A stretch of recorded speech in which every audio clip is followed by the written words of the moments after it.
Bismillahirrahmanirrahim. Assalamualaikum warahmatullahi wabarakatuh. Waalaikumsalam warahmatullahi wabarakatuh. Selamat siang anak-anak. Siang. Bagaimana kabar kalian pada siang hari ini? Alhamdulillah. Alhamdulillah, semoga kita selalu diberi kesehatan, diberi kebahagiaan oleh Allah Subhanahu wa taala. Amin. Baik, sebelum memulai pembelajaran pada siang hari ini, apakah hari ini ada yang tidak masuk? Nih. Berarti masuk semua. Sebelum memulai, marilah kita berdoa bersama-sama dengan doa sebelum belajar. Dimulai dari basmalah. Bismillahirrahmanirrahim. Raditu billahi rabban wa bil islami dinan wa bi Muhammadin nabiyyan wa rasulan. Rabbi zidni ilma warzuqni fahma. Amin. Baik, pada pertemuan siang hari ini Bapak akan menyampaikan mengenai apa? Ada yang tahu? Bisa dibaca? Munafik marah keras hati. Tiga sifat tersebut termasuk ke dalam ragam jenis penyakit hati. Kita mulai bahas mengenai yang pertama, pengertian munafik. Bisa dibaca Mbak Amara dari pengertian secara bahasa. Secara bahasa Berasal dari nifak, berasal dari kata nifak yang akarnya dari. akar kata nafako, berarti menyembunyikan, berbohong, berpura-pura. Oke. Berarti munafik atau yang disebut dengan nifak berasal dari kata nafako yang berarti apa? Menyembunyikan, berbohong, berpura-pura. Oke. Secara istilah, munafik atau nifak ini adalah sikap menyembunyikan sesuatu di dalam hatinya karena tidak ingin diketahui keberadaannya oleh orang lain, sehingga menampakkan apa yang tidak sesuai dengan hatinya. Jadi intinya orang munafik itu di dalam hatinya itu kita menampakkan perbuatan tidak sesuai dengan apa yang ada di hati kita masing-masing. Itu munafik. Nah, dalil perilaku munafik ini ada pada potongan ayat At-Taubah ayat 67. Bapak bacakan, kemudian nanti anak-anak tirukan. A'udzubillahi minasyaitonirrajim. Bismillahirrahmanirrahim. Innal munafiqina humul fasiqun. Bareng tahu dulu. 1, 2, 3. A'udzu billahi minasyaitonir rajim. Bismillahirrahmanirrahim. Innal munafiqina humul fasiqun. Oke, Mas Alif tolong dibacakan terjemahnya. Sesungguhnya orang-orang munafik itu adalah orang-orang yang fasik. Nah, sesungguhnya orang-orang munafik itu adalah orang-orang yang fasik. Orang fasik itu adalah orang yang tidak taat kepada Allah dan Rasulnya dan melakukan banyak keburukan. Itu yang dinamakan oleh fasik. Kemudian dari perilaku munafik atau sikap munafik ini dibagi menjadi dua. Yang pertama apa Mbak Laila? Nifak amali dan nifak imani. Oke, nifak amali dan nifak imani. Nifak amali adalah sikap yang dimiliki seseorang yang memperlihatkan sesuatu tidak sesuai dengan hatinya. Jadi dia menunjukkan dengan sikapnya yang berbeda dengan yang ada di dalam hatinya. Nah, ini contohnya ada di dalam hadis dari riwayat Muslim. An Abi Hurairah radhiyallahu anhu, an Abi Hurairah anna Rasulullah sallallahu alaihi wasallam qala ayatul munafiqi thalathun idza hadatsa kadaba wa idza wa'ada ahlafa wa idza tumina khana. Dari Abu Hurairah, Rasulullah sallallahu alaihi wasallam bersabda, ada 3 tanda orang munafik, yaitu yang pertama, apabila berbicara ia berdusta atau berbohong. Kemudian yang kedua, apabila ia berjanji ia mengingkari. Kemudian yang ketiga, apabila ia dipercaya ia berkhianat. Oke, contohnya tadi dalam hadis tersebut ada 3 sifat orang munafik. Yang pertama apa anak-anak? Berkata. Jika berkata ia bohong atau berdusta. Dan yang kedua, jika berjanji ia mengingkari. Kemudian yang ketiga, jika diberi amanah ia berkhianat. Oke. Kemudian yang kedua ada nifak imani. Itu sama dengan kurang lebih sama dengan nifak amali. Kalau nifak imani itu ia menunjukkan keimanan, tetapi di dalam hatinya itu terdapat kekufuran atau kafir. Nah, jadi yang ditampaknya kita ketika melihat orang yang nifak iman ini, kita melihat orang yang rajin ibadah, tapi di dalam hatinya itu masih syirik atau menyekutukan Allah, begitu. Apakah sudah paham anak-anak? Oke, kita lanjut. Masuk pada cara menghindari perilaku munafik. Yang pertama bisa dibacakan Mbak Khafifah. Yang pertama, membiasakan berkata jujur. Ya, membiasakan berkata jujur. Jujur itu apa anak-anak? Tidak bohong. Tidak bohong. Oke. Jujur itu berkata apa adanya atau tidak ditambah-tambahi. Atau bisa juga disebut tidak berbohong. Kemudian yang kedua bisa dibaca Mbak Najma. Membiasakan amanah. Amanah itu apa, Mbak? Tanggung jawab. Oke. Amanah itu tanggung jawab. Jadi kita misal diberi amanah dari orang tua untuk pergi ke sekolah untuk belajar. Kita seharusnya belajar dengan sungguh-sungguh atau malas-malas? Sungguh-sungguh. Nah, itu salah satu menjalankan sebuah amanah. Kemudian sifat penyakit hati yang kedua apa Mas Alim? Marah atau godok. Ya, godok berasal dari kata godiba tiap dabu, berarti marah, mengamuk, murka, jengkel. Dari kata apa anak-anak? Godiba tiap dabu, berarti marah, mengamuk, murka, jengkel. Nah, secara istilah marah ini merupakan sikap tercela yang dimana terjadi gejolak darah dalam diri seseorang meningkat karena ada sesuatu yang tidak mengenakan untuk dirinya. Nah, di sini apakah ada yang mempunyai sifat marah atau sering marah? Tidak. Ada ya? Ada. Bapak harap tidak ada. Penyabar. Semua penyabar ya? Oke. Kemudian dalil marah. Di dalam sebuah hadis riwayat Bukhari diriwayatkan dari Abu Hurairah bahwasanya seorang laki-laki berkata kepada Rasulullah, "Berilah aku pesan, wahai Rasulullah." Kemudian Rasulullah menjawabnya, "Jangan marah." Kemudian seorang laki-laki itu bertanya lagi, mengulang perkataannya, "Berilah aku pesan, wahai Rasulullah." Namun Rasulullah tetap menjawabnya dengan jawaban janganlah marah. Jadi di sini Rasulullah menegaskan bahwa kita sebagai seorang pribadi muslim harus menahan diri dari amarah, karena amarah termasuk salah satu sifat dari setan. Kemudian selanjutnya adalah dampak negatif marah.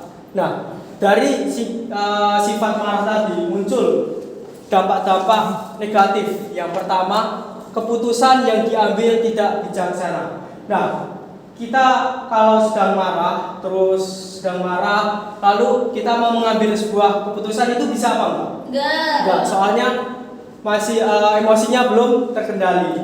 Maka itu menjadi dampak negatif. Kita tidak bisa mengambil tindakan secara bijaksana. Kemudian yang kedua, membahayakan kesehatan tubuh. Kenapa membahayakan kesehatan tubuh?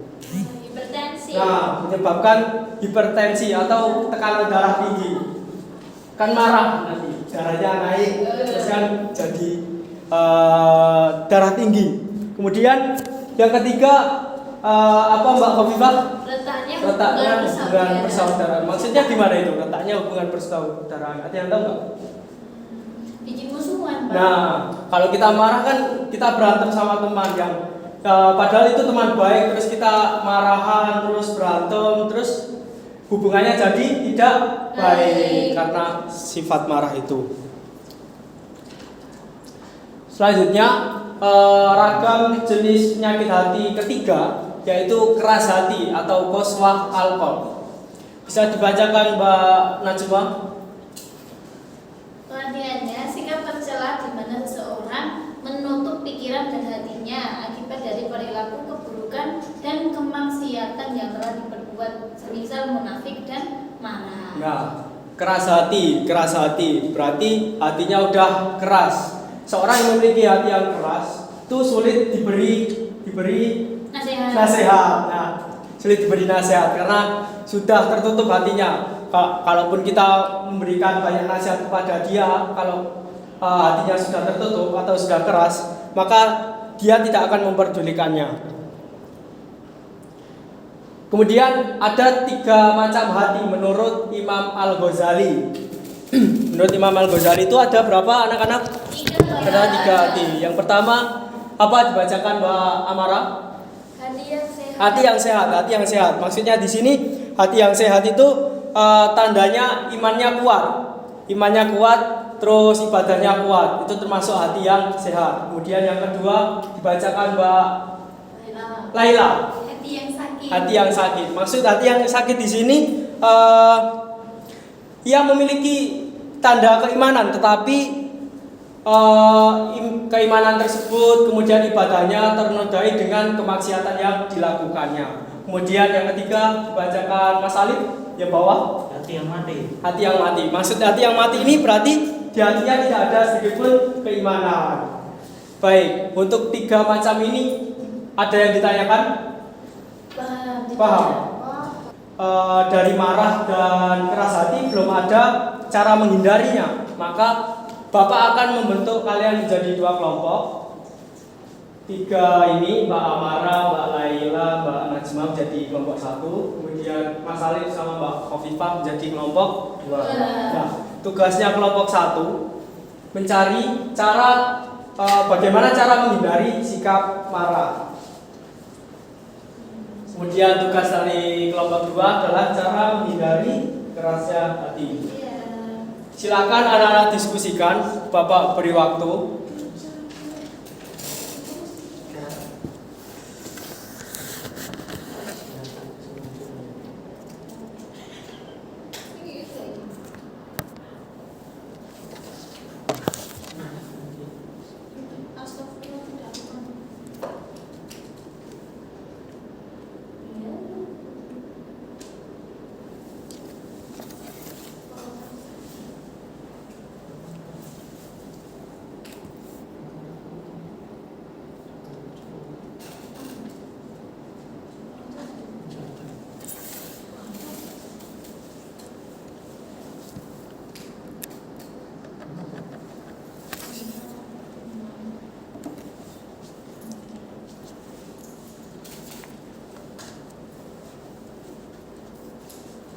Apakah sudah anak-anak?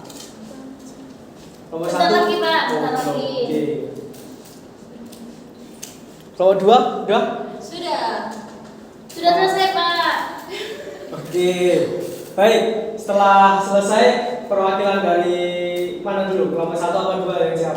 Maju. 2. Oke. Nomor 2 silakan. Nomor 2 mendapatkan cara menghindari hati yang keras. Nah, cara menghindarinya bagaimana? Nah, untuk teman-teman jadi gini, cara untuk menghindari hati yang keras adalah yang pertama membaca Al-Quran disertai dengan perenungan. Nah, membaca yang pertama berarti membaca Al-Quran. Karena dengan membaca Al-Quran nanti hati kita tenang. Iya. Oke. Kemudian yang kedua, Mengatur pola makan agar perut tidak kenyang. mengatur pola makan agar perut tidak kenyang. Kemudian yang ketiga, Bangun malam. bangun malam. Biasanya anak-anak bangun malam buat apa? Game. Buat game. Mas Ali buat game ya? Buat sholat tahajud. Oke. Kemudian Yang ketiga, 4 merendahkan diri di hadapan Allah. merendahkan diri. Merendahkan diri dengan cara apa? Berdoa. Kemudian Bergaul dengan orang-orang yang soleh. bergaul dengan orang-orang yang soleh. Biasanya bergaul dengan orang-orang yang soleh itu di mana? Kira-kira. Kumpul dengan orang-orang yang soleh. di Masjid. Oke. Selanjutnya Berempati kepada orang lain. berempati kepada orang lain. Baik. Berempati kepada orang lain berarti kita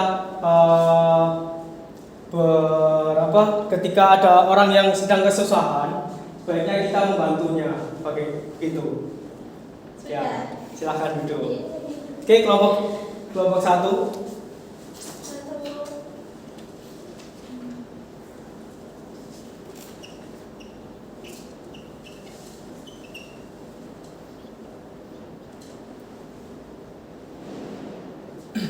Oke, kelompok 1. Kasus yang kedua, yang pertama adalah Cara menghindari sikap marah. Yang pertama apa? Yang pertama merendam rasa amarah dengan sabar. Sabar. Jadi kalau kita sedang marah itu sebaiknya kita sabar, jangan langsung bertindak karena emosi kita belum stabil. Kemudian yang kedua apa? Merendam rasa amarah dengan berzikir. Berzikir. Kalau kita sedang marah, lebih baik kita berzikir pada Allah supaya kita ingat bahwa kita adalah makhluk Allah. Kemudian yang ketiga, Dengan berwudu. Dengan berwudu, nantinya amarah kita diharapkan dapat cair karena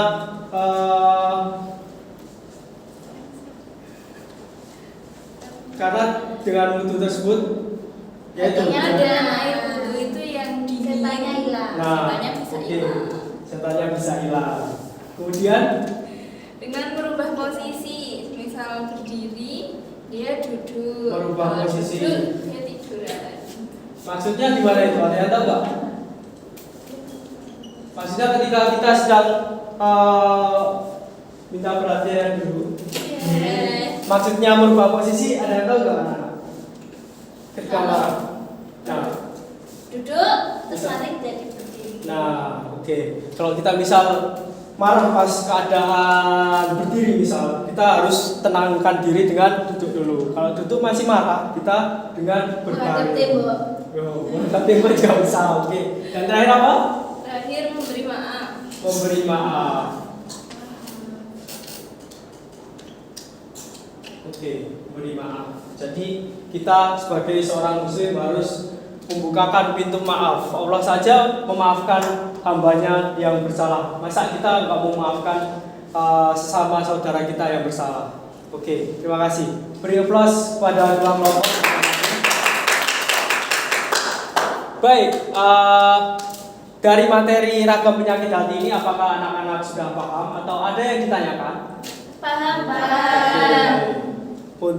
Baik, untuk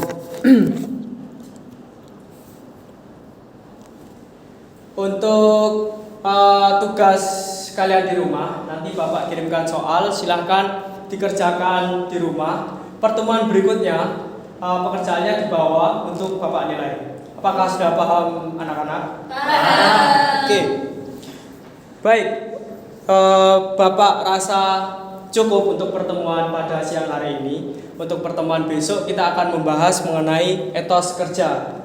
Nah, untuk menutup pertemuan pada siang hari ini, marilah kita mengucap Alhamdulillahirabbil alamin. Subhanallahumma wa bihamdika asyhadu an la ilaha illa anta astaghfiruka wa atubu ilaik. Bapak cukupkan sekian. Assalamualaikum warahmatullahi wabarakatuh.